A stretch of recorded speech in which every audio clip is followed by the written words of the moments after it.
les marchés financiers avec IG Markets, CFD Trading. Bonjour, c'est Gilles du site boursicoté.com. Voici l'analyse technique du CAC 40 pour cette journée donc du mardi 17 juillet 2012 avec aujourd'hui finalement une séance de baisse puisque malgré une ouverture sur un gap haussier à 3188,71, nous avons marqué un point haut quasiment par deux fois à 3203,39, plus bas à 3166,76 avant de revenir en clôture à 3176 points,97. Le CAC 40 perd 0,09% sur cette séance, presque 3 points perdus par rapport au cours de clôture. C'est donc une séance que l'on qualifiera comme une séance stable du point de vue de sa clôture, puisque 3 points représentent est vraiment très peu représentatif d'une variation sur cet indice.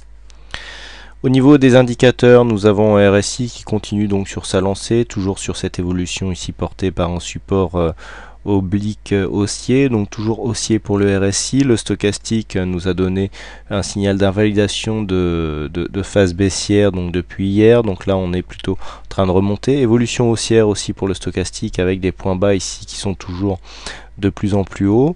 Du point de vue du MACD, alors c'est toujours une évolution baissière puisque nous avons ici des histogrammes qui continuent à baisser, mais on a perdu la dynamique. Vous voyez, on avait une très belle dynamique ici sur cette phase, et là on est plutôt sur une phase hésitante, même si la continuité baissière est en cours.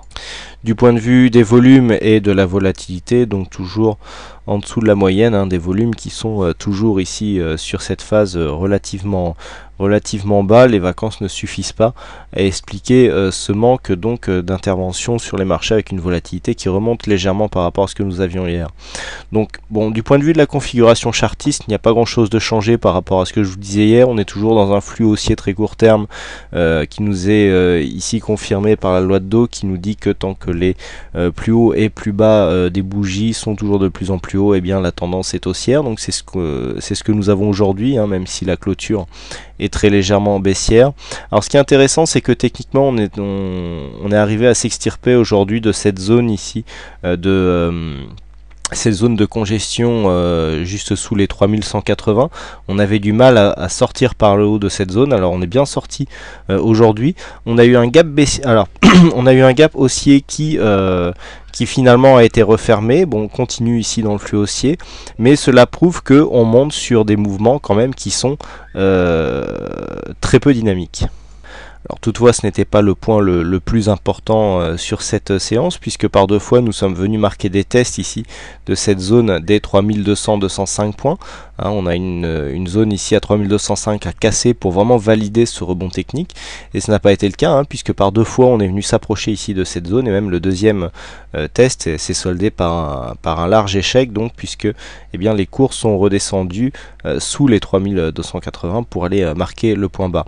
Donc bon, on est toujours sur une phase ici haussière qui n'est pas très dynamique, et on attend une confirmation toujours de ce rebond technique pour valider une possible continuité de mouvement haussier, puisqu'on est toujours ici sur cette dynamique qui s'en est suivie donc d'une consolidation avec un point de retournement entre les retracements de 50 et 61,8 qui tente ici de retrouver une dynamique au contact de cette moyenne mobile 20 exponentielle qui n'est toujours pas confirmée. On aurait une première confirmation ici de cette possibilité à 3205 points en cas de cassure haussière, et deuxième confirmation, donc la tendance serait confirmée haussière si on passait ici cette zone des 3289, puisque on aurait dans ce cas-là une succession de points bas toujours de plus en plus haut, puisque si on va casser directement ici, ce point bas sera le nouveau point bas significatif, et donc on aura une succession de points bas toujours de plus en plus haut, et une succession ici de points hauts toujours de plus en plus haut aussi. Donc on serait vraiment ici dans une tendance moyen court terme,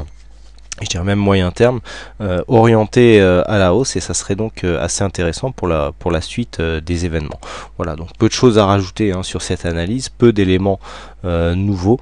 Les indicateurs ne nous amènent pas grand chose comme information supplémentaire, et c'est pour cela que cette analyse du coup est relativement vide, puisqu'on a très peu d'éléments supplémentaires par rapport à ce que nous avons dit hier.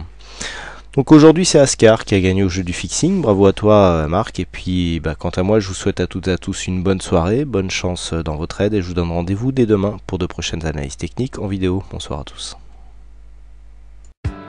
Les marchés financiers avec IG Markets, CFD Trading.